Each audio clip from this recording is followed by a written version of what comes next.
La semana pasada arrancamos una serie que es Pasión por Israel.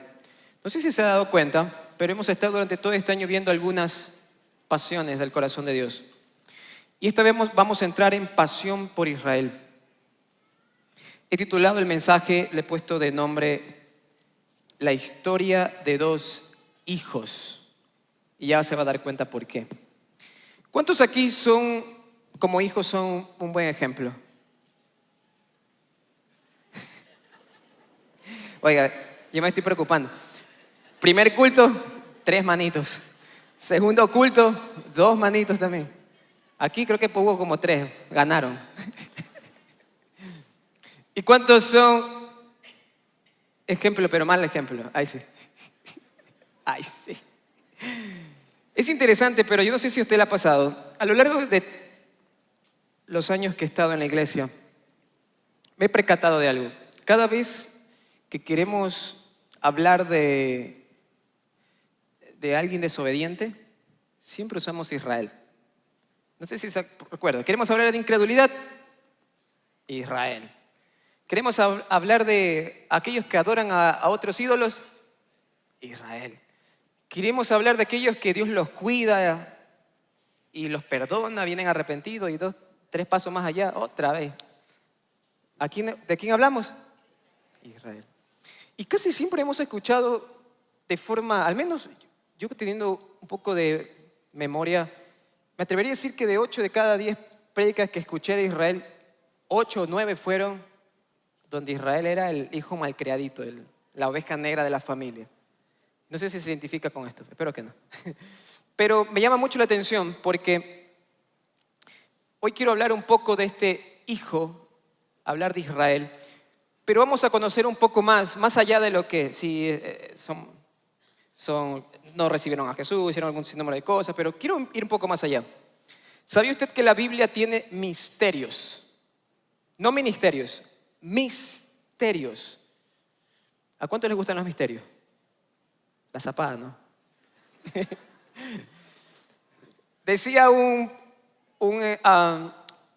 pastor cuando hablaba de misterios que los misterios en la Biblia son una invitación que Dios nos hace para conocerlo. Cada misterio que encuentras, por ejemplo, está el misterio de la piedad, Colosenses, el ministerio de Cristo, Efesios, misterio de Cristo, Efesios. En Romanos 11:25 encontramos el misterio de Israel. Pablo lo dice, esto es un misterio.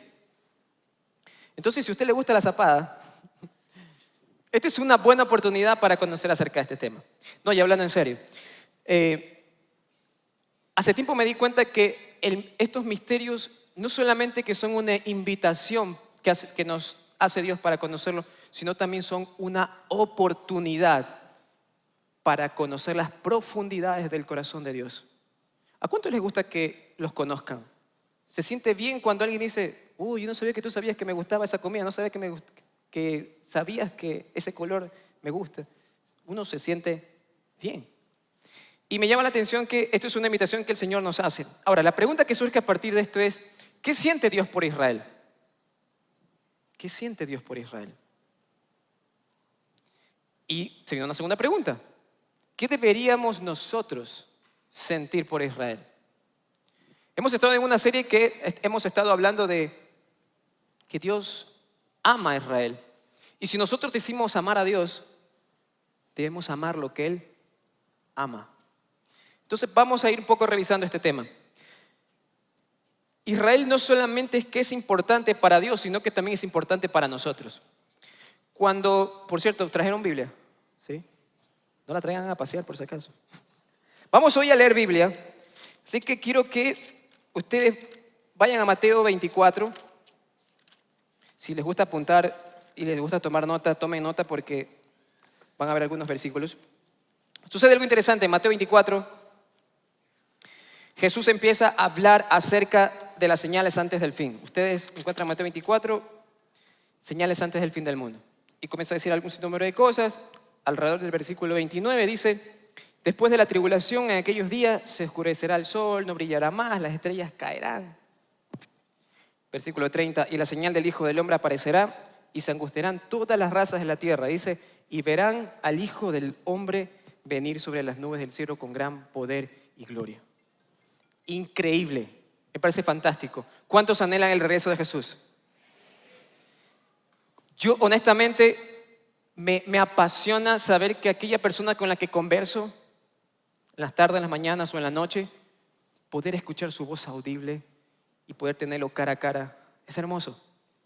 Ahora, si te vas un capítulo antes, 23, ¿cuántos saben que antes del 24 queda el 23? Versículo 23 dice, Jesús está hablando ahora con los maestros religiosos y está hablando con los fariseos. Los fariseos y los maestros religiosos eran judíos. Ahora, si ustedes se ponen a revisar todos esos versículos, desde el 23 empieza, ay, ay. Cuando Dios dice, ay, preocúpese. Y les dice, ay, maestros de la ley, ustedes son unos hipócritas. Y le empieza a decir camadas de víboras, serpientes, sepulcros blanqueados. Y les da palo. Comienza a decir todo esto. Ahora, esto no es lo que se pone, aquí es donde se pone interesante. Está hablando con los fariseos y de repente Jesús deja de hablar un poco, de dirigirse de forma personal a ellos y se dirige de forma general hacia Jerusalén. Y versículo 37 dice, del capítulo 23, Jerusalén, Jerusalén, que matas a los profetas y apedreas a los que se te envían. ¿Cuántas veces quise reunir a tus hijos como reúne la gallina a sus pollitos debajo de sus alas? Pero no quisiste. Pues bien, la casa de ustedes va a quedar abandonada. Y ahora se vuelve a dirigir a los fariseos y a los maestros religiosos. Y les dice, y les advierto que ya no volverán a verme hasta que digan, bendito el que viene en el nombre del Señor. ¿Está entendiendo lo que está ocurriendo aquí? Hay una cláusula, hay una condición. Jesús no va a regresar hasta que su pueblo, hasta que los judíos digan, bendito el que viene en el nombre del Señor. Estamos fregados.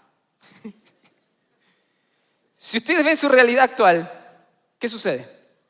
Los judíos no quieren ver ni la pintura de Jesús, ni la serie de Chosen quieren verla. No quieren saber nada. No quieren saber nada actualmente. Hay un rechazo parcial por parte de ellos. No todos, pero su gran mayoría rechaza a Jesús.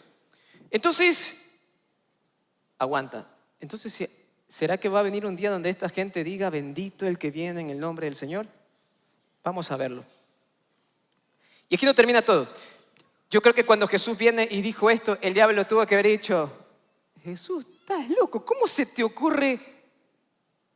¿Sí sabes que si te pones a revisar unos capítulos más adelante, conspiran contra ti? Por acá te arrestan, vas unos versículos más adelante, se te ahorca un discípulo, por acá te crucifican y te mataron. Ojo, el mismo pueblo que tú estás diciendo que te va a decir bendito el que viene en el nombre del Señor, es el que te va a hacer esto. Y tú estás diciendo que tú no vas a venir. Oh, qué bien, me conviene esto.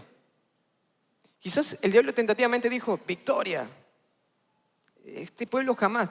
Y por eso Satanás sabe que si Jesús no va a regresar sin que este pueblo diga. Entonces, el diablo es astuto. Entonces, ¿contra quién se va a ir?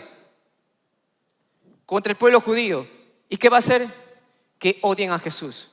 ¿Y saben cómo a lo largo de la historia odian a Jesús? A través de la iglesia cristiana. Porque muchas de las cosas, los judíos fueron perseguidos, violentados, ejecutados por causa de la iglesia. ¿Sabía eso? Es triste. Por eso que cuando tú vienes y dices, vengo en nombre de Cristo, sale de aquí. Si por tu culpa mataron a mi familia, mataron a mis abuelos. Entonces, hay una cuestión ahí. Bien, ahora, es interesante que hoy quisiera compartirte 3 puntos acerca sobre este misterio de Israel. Y el primer punto es, sin Israel no sabríamos quién es Dios. ¿Por qué estás diciendo esto? Cuando leemos Romanos, ustedes vayan al libro de Romanos, capítulo 9, versículo del 4 al 5. ¿Qué dice? De ellos son la adopción como hijos. ¿De quién? Del pueblo judío. Pablo está hablando del pueblo judío en este momento. A partir del capítulo 9, 10, 11 y 12, sigue hablando de este pueblo. Y dice, de ellos, ¿qué más es? La gloria divina. ¿Qué más es de ellos? Los pactos. ¿Qué más es? La ley. ¿Qué más? Privilegio de adorar a Dios. ¿Qué más? Contar con sus promesas.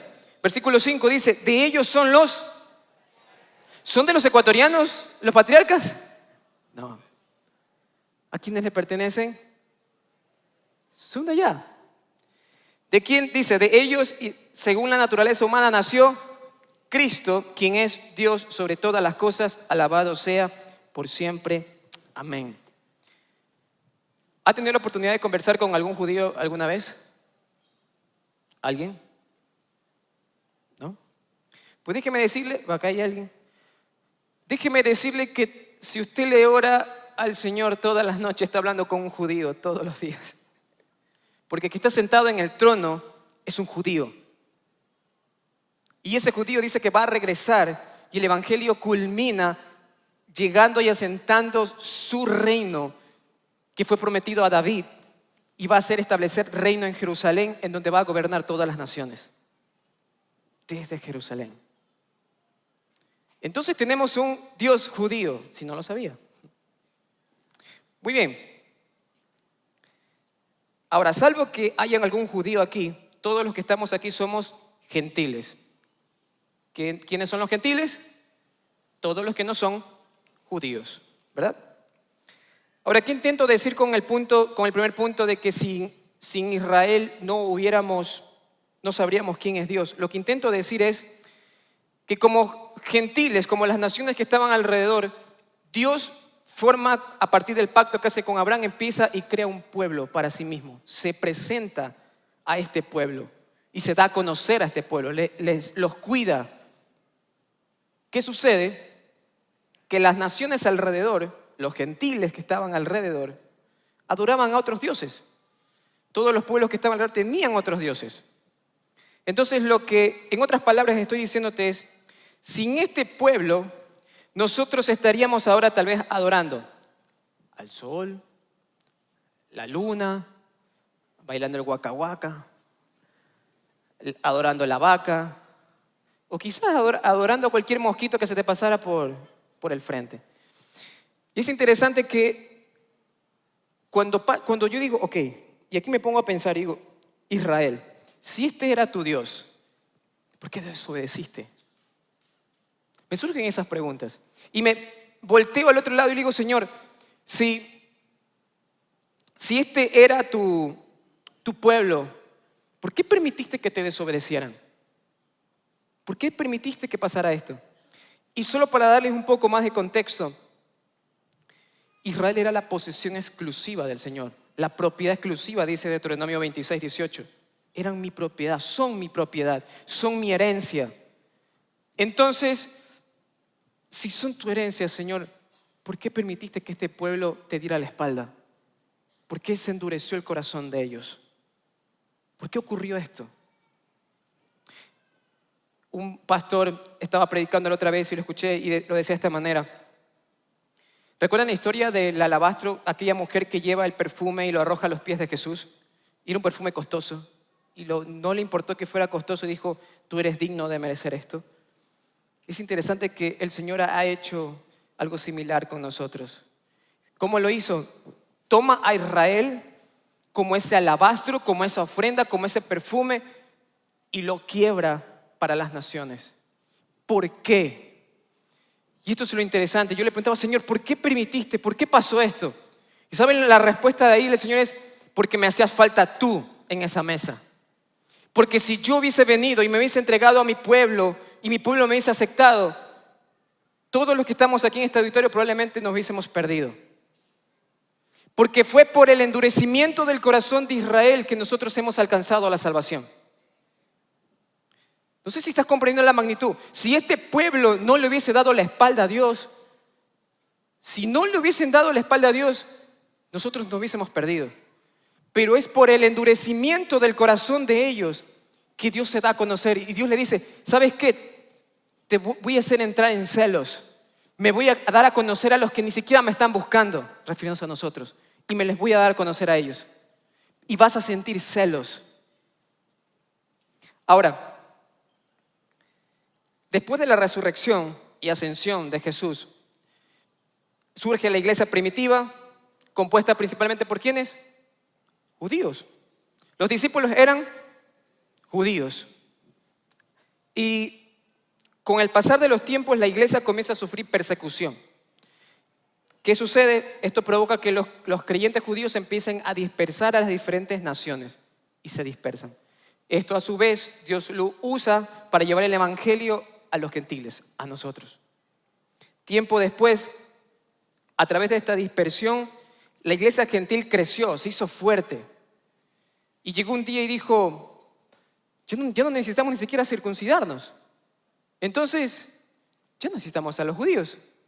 Y de repente, decía, no sé si mi abuelo o mi papá, el muerto y el arrimado al tercer día, apesta. Y de repente llegó un día y la iglesia gentil dijo, no te necesitamos judíos, ¿para qué? Estamos bien. Y me causa gracia algo.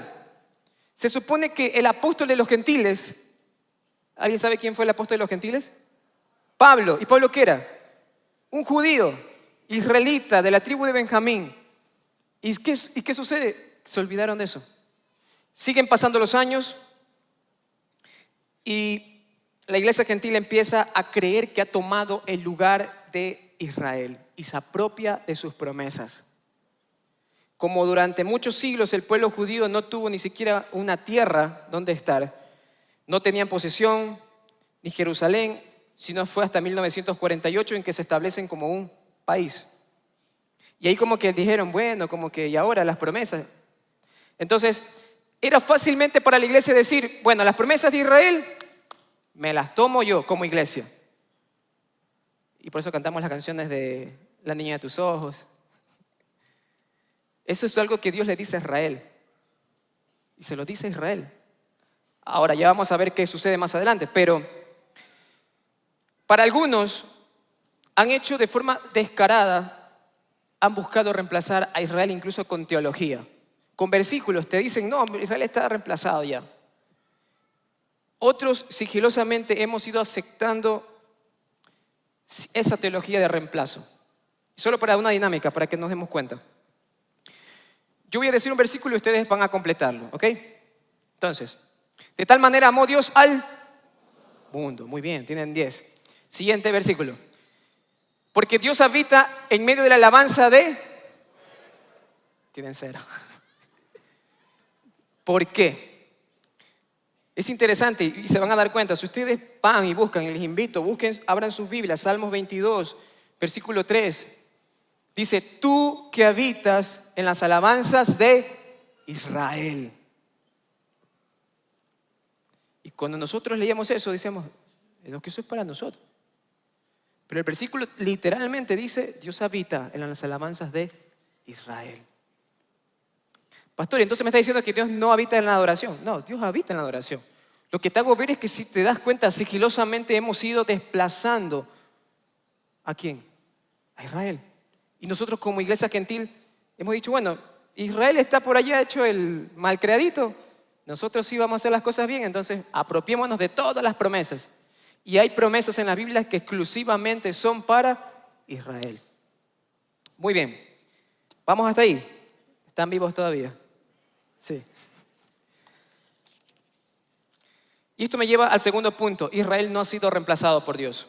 Dios no ha reemplazado a Israel. Una mentira quizás abrumadora sostiene que, dado que el pueblo judío no aceptó a Jesús como Mesías, entonces Dios los rechazó como su pueblo. Y eso es un engaño. ¿Por qué? Si nosotros vamos a Romanos 11, busquen Romanos 11, versículo 1 dice y 2, por lo tanto pregunto, dice Pablo, ¿acaso rechazó Dios a su pueblo? Refiriéndose al pueblo de Israel. ¿Qué dice? De ninguna manera. Dice, yo soy israelita, descendiente de Abraham, de la tribu de Benjamín. Versículo 2. Dios no rechazó a su pueblo al que de antemano conoció. Si te vas unos versículos más adelante, al 17, Aquí tengo una planta. No es un olivo, por si acaso. Pero quise ilustrar y darte un ejemplo. Dice versículo 17, ahora bien, es verdad.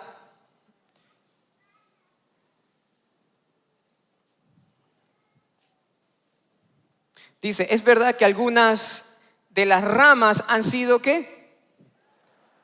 Esto me va a doler más a mí que a ustedes. Dice, algunas ramas han sido descascadas, ¿verdad? ¿A quién se está refiriendo? A Israel. Oiga, que está difícil, no se quiere soltar. Sigamos leyendo. Dice, y que tú, siendo de olivos silvestres, has sido injertado. Ahora, les explico esto. Un olivo silvestre son aquellos olivos que nacían en el camino, solitos. Esa es como la maleza que en el patio lo dejas 2 días y de repente, ¡fup! ¿Dónde salió ese monte? El olivo silvestre solito, no necesitaba un cuidado, mientras que el olivo de cultivo necesitaba un cuidado. Necesitaba de alguien que estuviera abonando, regando, podando. Y Dios le estaba diciendo, ustedes son un olivo de cultivo al pueblo de Israel. Pero yo tuve que arrancar ramas, han sido desgajadas algunas. Ahora, lo que está diciendo, y tú, refiriéndose a la iglesia gentil, es decir, a nosotros, todos los que estamos acá, tú has sido, en cambio, desgajado ¿de qué? De estos olivos silvestres. ¿Y te he desgajado para qué? Para incluirte ¿a dónde? Al olivo de cultivo. Y aquí pasa algo interesante. ¿Qué dice? Versículo 17 continúa diciendo, ahora participas de la savia nutritiva de la raíz del olivo. Sin embargo, no te vayas a creer mejor que las ramas originales. Y si te jactas de ello, ten en cuenta que no eres tú quien nutre la raíz, sino que es la raíz que te nutre a ti. ¿Por qué? Porque esta historia no se trata solamente de Israel, no se trata de la historia de los gentiles, sino es la historia de Dios. Y quien es la raíz es Cristo Jesús. Él es quien nos sostiene, es la vid verdadera, finalmente, ¿verdad?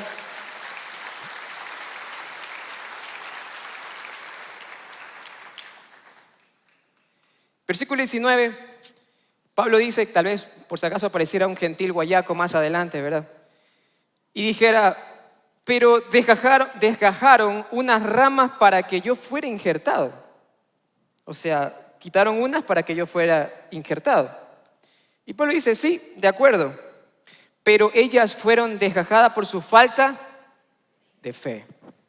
No fueron desgajados por ser judíos, fueron desgajados por su falta de fe. Otra versión dice, por no creer en Cristo. Y le dice, y tú por la fe, es decir, por creer en Cristo, es lo que te sostiene y te mantiene unido a este olivo. Eso es lo que te sostiene el olivo, es tu fe. Así que no seas arrogante, sino temeroso. Tal vez alguien pueda decirme, ¿sabes qué? No, pastor, la realidad es que Israel no cree en Jesús como su Mesías, el pueblo judío lo rechazó, la mayoría de hoy en día ni siquiera lo acepta y lo sigue rechazando. Y la verdad es que han cometido por este pecado tan grande que tienen, ellos no pueden ser llamados pueblo de Dios y Dios no los considera su pueblo.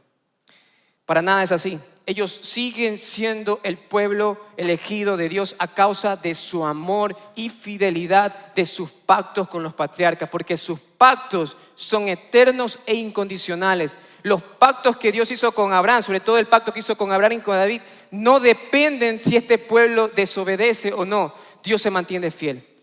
Y la promesa que Dios le dio al pueblo judío, les dijo, yo haré de ustedes una nación grande.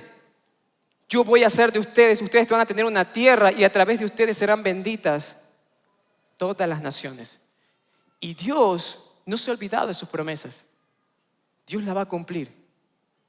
Y eso es lo interesante porque uno puede decir, ¿y qué tiene que ver esto con mi vida? ¿Sabes qué tiene que ver con tu vida? Que si Dios reemplazó a Israel, ¿qué te garantiza que no puedes ser reemplazado tú?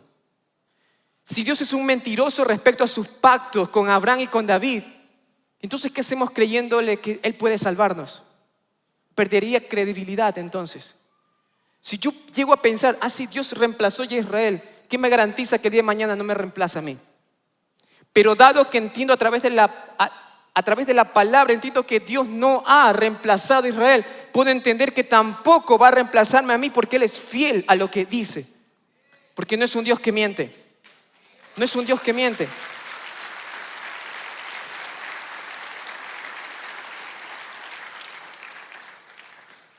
Ahora alguien podría estar preguntando, pastor, pero ¿y cuál es el misterio de Israel finalmente? Vayan a Romanos 11:25.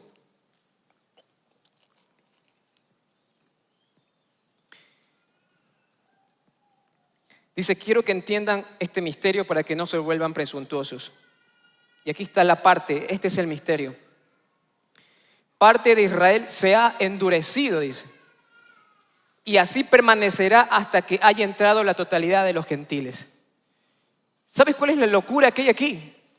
Es que el corazón de este pueblo ha sido endurecido para que tú y yo seamos salvos. El corazón de este pueblo ha sido endurecido para que todos los que están en este auditorio y aún no han aceptado a Jesús como su Señor y su Salvador tengan la oportunidad de hacerlo. Pero llegará un día en que aquel judío que está en el trono de Dios va a descender, va a venir, y este pueblo va a decir, bendito aquel que viene en el nombre del Señor. Entonces,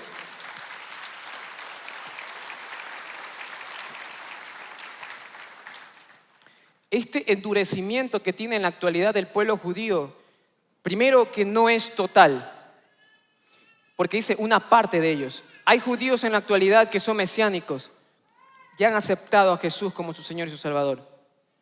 Entonces, primero no es algo total y tampoco es algo para siempre. Es algo parcial y temporal, porque será quitado este endurecimiento el día que Jesús regrese a ellos, y entonces dice la palabra, todo Israel será salvo. Así como tú y yo hemos gozado y estamos disfrutando de la salvación, este pueblo también va a disfrutar de la salvación, porque es algo que el Señor anhela en su corazón. ¿Recuerdan la semana pasada, para quienes estuvieron, el pastor Steven leyó un versículo bastante interesante en Éxodo capítulo 4, versículo 22? Dice, esto dice el Señor, Israel es mi primer hijo varón. Me llama la atención que Dios ve a Israel como un hijo, como un hijo. Y yo te pregunto, ¿acaso un hijo es reemplazable? No. Y perdón por el ejemplo que voy a mencionar, pero aunque un hijo haya fallecido, ¿acaso dirás, tendré otro para reemplazarlo? Jamás. ¿Acaso porque se marchó de la casa te olvidarás de él y buscarás reemplazarlo? Entonces, si ningún padre en su sano juicio pensaría aquello, ¿cuánto más Dios, que es perfecto, va a buscar reemplazar a su pueblo? Porque un hijo es irreemplazable. Un hijo no se reemplaza. Finalmente, el punto 3, Dios desea la salvación de Israel. Hay una dinámica en la historia del hijo pródigo que me llama mucho la atención. Y esta dinámica entre estos hermanos, entre el hermano mayor y el menor, esta dinámica sucede también junto con nosotros, entre Israel y los gentiles. ¿Por qué? ¿Alguien recuerda la historia del hijo pródigo? El hermano mayor, cuando llega el hermano menor y regresa a casa después de haber hecho un champú su vida, no se alegra, se molesta incluso. Dice, ¿por qué? Y yo me atrevería a decir esto. Incluso me queda la duda de que este hermano mayor haya orado por el regreso de su hermano menor a casa. Probablemente nunca oró. ¿Por qué? Porque ya se había llevado el flaco el 50% de la herencia. Y si regresaba, el 50% va a tocar dividirlo. Sabes que quédate por allá perdido nomás. Y la misma dinámica sucede en la actualidad con nosotros y este pueblo. Porque dado que dice, no, aquí esto lo rechazaron a Jesús, no quieren saber nada, son una vaina. Pastor, si miras un poco las noticias, en algunas ciudades tienen gremios de LGBTI promocionan el matrimonio entre hombres y hombres. Es un relajo. ¿Acaso un día no estuvimos también metidos en el fango y nos llegaba hasta las orejas el lodo? Nuestro deseo, así como Dios desea la salvación de Israel, como hermanos que somos, debemos anhelar que este pueblo regrese a la casa del Padre. Porque en la mesa hay una silla que aún está vacía y dice pueblo judío, pueblo de Israel. Y aún necesita ese pueblo alcanzar la salvación. Y nosotros necesitamos orar para que ellos vengan también a la casa del Padre. Romanos 10, con esto voy terminando.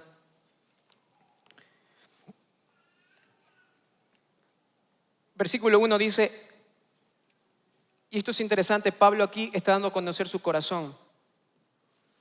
Está un poco diciendo, esto es lo que siento por el pueblo judío. Pero yo también creo que es una exposición que Dios hace a través de la vida de Pablo para también mostrar qué es lo que Dios siente por su pueblo. Dice, hermanos, el deseo de mi corazón y mi oración a Dios por los israelitas es que lleguen a ser salvos. Y si te vas al versículo Romanos 9, versículo 1 al 4, y estas palabras honestamente me parten el corazón porque Pablo comienza diciendo, digo la verdad en Cristo. Creo que es un momento de vulnerabilidad de Pablo y de abrir su corazón. Dice, no miento, mi conciencia me lo confirma en el Espíritu Santo. Versículo 2, me invade una gran tristeza y me embarga un continuo dolor. A Pablo lo tenía mal esta situación. Hay una tristeza en mi corazón. ¿Y qué era lo que en ese momento estaba entristeciendo el corazón de Pablo? Versículo 3 dice, desearía yo mismo ser maldecido y separado de Cristo por el bien de mis hermanos, los de mi propia raza, el pueblo de Israel. No sé si estás dando cuenta de lo que está diciendo Pablo. Habiendo conocido al Señor, haber tenido una revelación directa de Él, está diciendo, si yo pudiera, si supiera que con mi vida y el separarme de Cristo va a representar que mi pueblo venga a Él y lo reconozca, estoy dispuesto a hacerlo. Y lo que estás viendo ahí es lo que hay en el corazón de Dios por Israel. Dios ama a Israel. Dios ama a Israel y desea que su pueblo también regrese a Él y sea salvo. Y nosotros debemos también levantar esa oración para que nuestro hermano perdido regrese a casa. Porque aún no está en casa.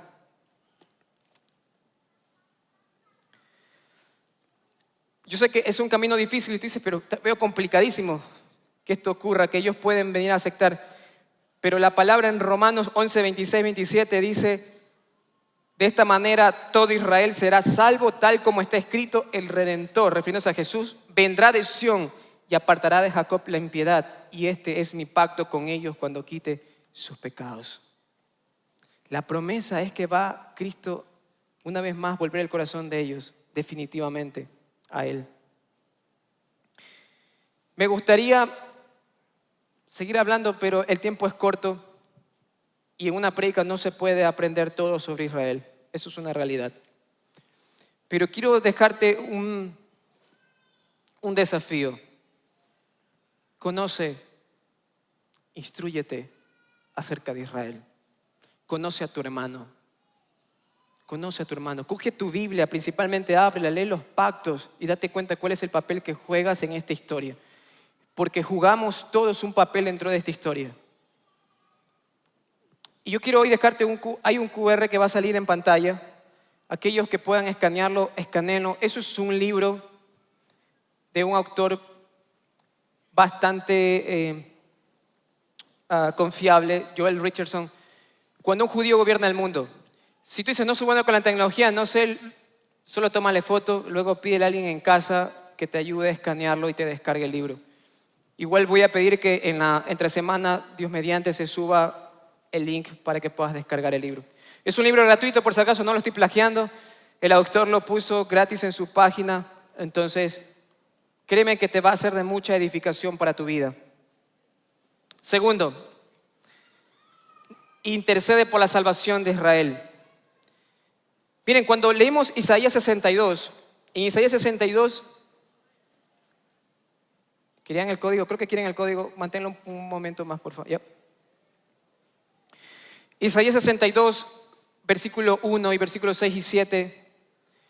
Esto está hablando el Señor y dice a través de Isaías: por amor a Sión no guardaré silencio, por amor a Jerusalén no desmayaré hasta que su justicia resplandezca como la aurora y como antorcha encendida su salvación. Jerusalén, sobre tus muros he puesto centinelas que nunca callarán ni de día ni de noche. Ustedes los que invocan al Señor no se den descanso, ni tampoco lo dejen descansar hasta que establezca Jerusalén y la convierta en alabanza a la tierra. El corazón de Dios en ese verso lo que está diciendo es: yo, pueblo judío, tú me puedes haber fallado, tú puedes haber hecho todo, pero mis pactos contigo siguen siendo los mismos que hice con tu padre Abraham, porque soy un Dios de pacto, soy un Dios fiel. Y te voy a decir que aunque me hayas hecho todo lo que hayas hecho, yo no te he reemplazado, yo no te he desplazado en ningún momento. Yo quiero que entiendas que no voy a callar, no voy a mantenerme tranquilo hasta que tú seas salvo. No voy a callar, dice el Señor, no voy a callar de amor por Sión. No voy a callar de amor porque tú todavía no estás en la mesa sentado. Y el Señor quiere ver a su pueblo sentado en la mesa. Entonces, pastor, ¿y qué pito toco en todo esto aquí yo? ¿Dónde entro yo como iglesia gentil? Como iglesia no judía. Los versículos 6 y 7 son para ti. Esa es tu tarea. ¿Sabes lo que está diciendo el Señor? Dice: Jerusalén, te tengo una buena noticia. Hay hermanos que se preocupan por tu bienestar. Hay hermanos que estoy levantando alrededor de las naciones, que se van a levantar como centinelas, que se van a levantar como aquellos que van a orar por tu bienestar y no van a dejarme descansar. Esto es loco.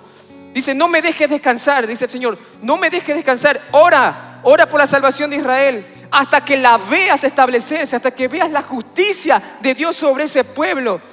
Ahí calla. Pero mientras no la veas, no me des descanso, dice el Señor. Ora e intercede por este pueblo.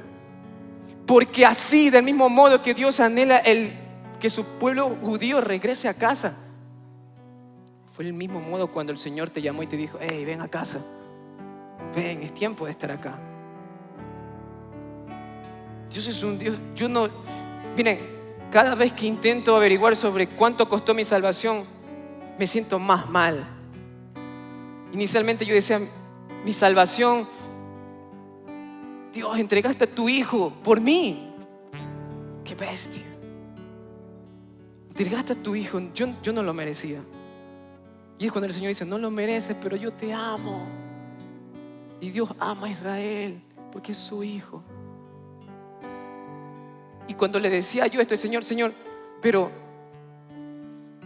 Señor, este pueblo todavía falta mucho. Y esto es lo loco del Evangelio. ¿Saben quiénes van a llevar a que este pueblo diga: bendito el que viene en el nombre del Señor? ¿Saben quiénes van a llevar a celo a esta gente? Son ustedes, la iglesia gentil. Son ustedes. Su testimonio, sus vidas, lo que empiecen a hacer en los próximos años, los milagros que cuando los judíos vean y diciendo: ¿qué está haciendo este loco? ¿Acaso está multiplicando los panes? ¿Acaso está multiplicando los peces? ¿Cómo es posible que esté sanando si esto solamente lo hacía la iglesia judía? ¿Cómo es posible que la iglesia gentil esté haciendo eso? Y la única explicación que va a tener es: hay un Cristo que puede hacer milagros. Y ese Cristo nos salvó. Y ahora nosotros venimos por gracia a decirles: estamos dispuestos a orar por ustedes y recibirlos, porque somos uno solo en Cristo Jesús. Porque ese es Dios. Ese es Dios.